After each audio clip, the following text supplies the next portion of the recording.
Hello दोस्तों, आपका स्वागत है हमारे channel cartoon story PS Hindi पर। अगर आप हमारे चैनल पर नए हैं तो जल्दी से सब्सक्राइब कर लीजिए, क्योंकि यहाँ आपको मिलने वाली है ढेर सारी मज़ेदार, दिल को छू लेने वाली और एकदम नए हिंदी कार्टून कहानियाँ। तो चलिए आज की कहानी शुरू करते हैं। कटहल की सब्जी।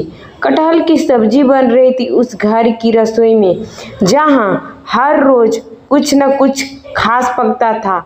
आज का दिन भी कुछ अलग था। बड़ी बहू अपने हाथों से कटहल छील रही थी। उसके चेहरे पर खुशी की अलग ही चमक थी, शायद इसलिए क्योंकि कटहल की सब्जी उनके घर में बड़े प्यार से खाई जाती है।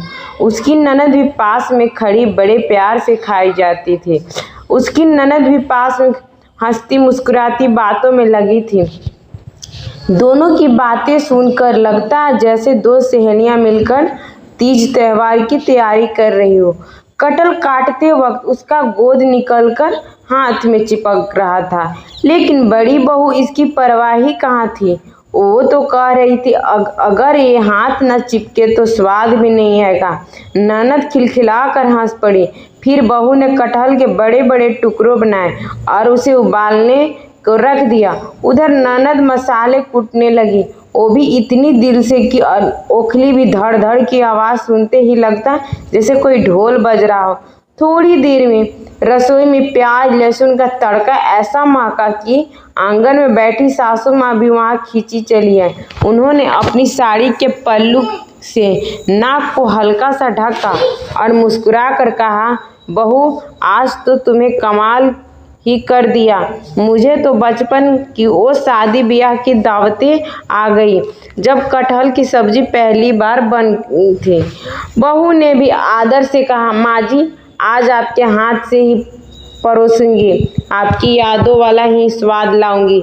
फिर बड़ी बहू की कढ़ाई में कटहल डालकर मसाले भूनने लगी।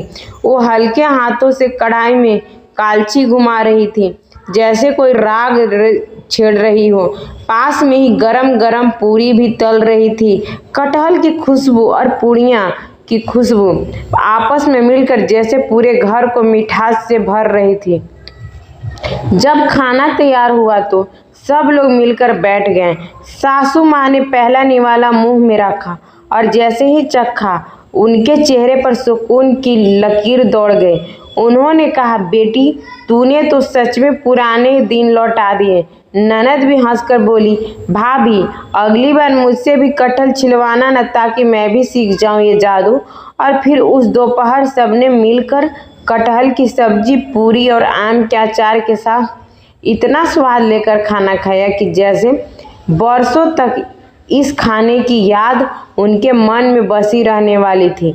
रसोई से निकली वो खुशबू, हंसी और आपस में प्यार, यही तो असली स्वाद था उस घर का, जो कटहल की सब्जी में घुलकर और मीठा हो गया।